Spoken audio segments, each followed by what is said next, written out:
Good afternoon, folks. Good evening, wherever you're in the world. This is Snapdealer Gorilla. Welcome to the Definition of Anarchy. Today, I want to talk about the new surge in gun sales, particularly in Illinois. All right, talking about a 500% rise in gun sales in this last month. Right, ever since they started talking about defunding the police. See, now it's starting to sink in that maybe, perhaps,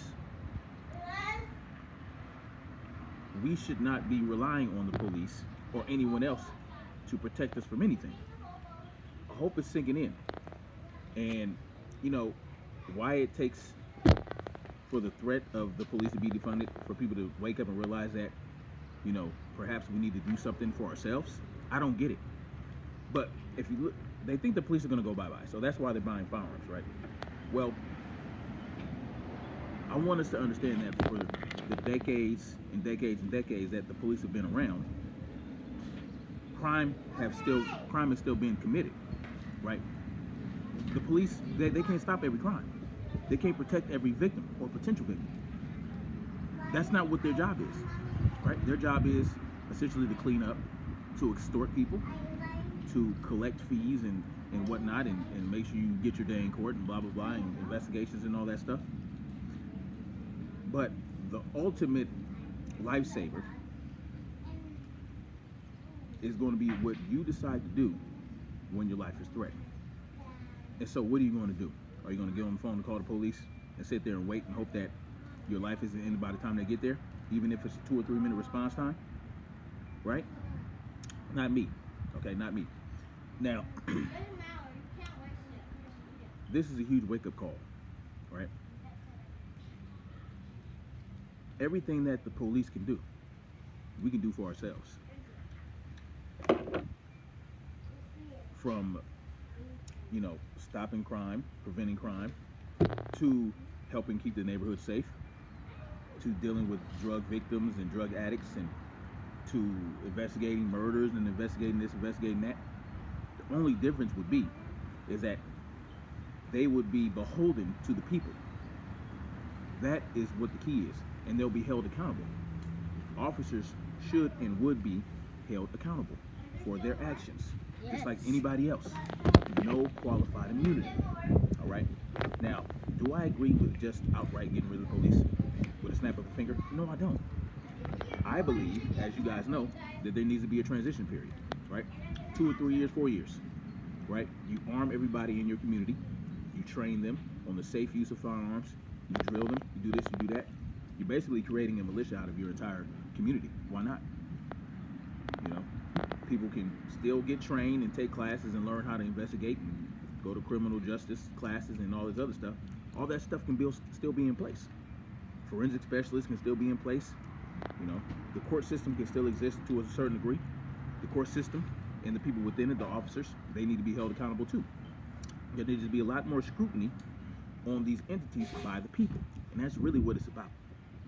It's about answering to the people, not to an oligarch, not to a mayor, not to a council person, because those people are supposed to answer to us, yet they don't.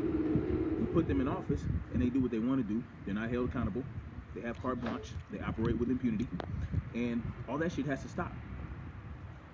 But no sensible person is calling for, let's just get rid of the police right now. Tomorrow, no more police. No, that's not what you want to do. No, that's not what you want to do at all.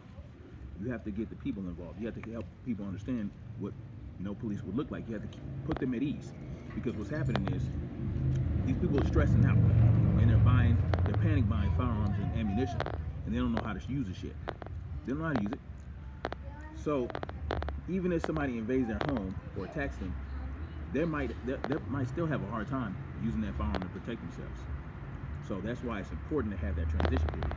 You can transition from a public police force to a private security force, right? Community policing. What's wrong with that? So that's pretty much where I'm at with it, y'all. The surge in gun sales is not surprising to me. That's why I bought my shit years ago. That's why I stocked up on certain projectiles years ago and stashed them outside of California. Because I'm in California and I don't really feel like feel comfortable having my shit out here. So it is what it is. Y'all let me know what y'all think in the comment section. Should we rely on the police anyway? Should we have relied on the police before they were threats of being disbanded, or should we have always been self-sufficient, and should we have always been able to learn how to protect ourselves and defend ourselves and never rely? You don't rely on anybody else to do what needs to be done for you. You understand? I'm not going to rely on a police officer to protect my family out here playing outside, right? If someone comes up and decides to start shooting at my house, you think I'm going to be like, oh, where's the police? Oh, no, I'm going to do what I got to do to get my family taken care of. You understand what I'm saying? Whatever that may be. No, I'm not going to relate. I'm not. Think I got time to call the police right now? Hell no. Wait, Bob, someone's gonna come and shoot us in the house. No one's gonna come shoot us. So, I'm ultimately responsible for my family. I'm ultimately responsible for my home. I'm ultimately responsible for my business. The police, I can't rely on them. So, and we still have the police are still alive and well in Los Angeles. I mean, they're talking about defunding certain sections of the police department, but it hasn't happened yet. The police are still riding around, but I'm not looking for them to do shit for me. And that's how we all need to think. Anyway, y'all let me know what y'all think in the conversation. Peace out.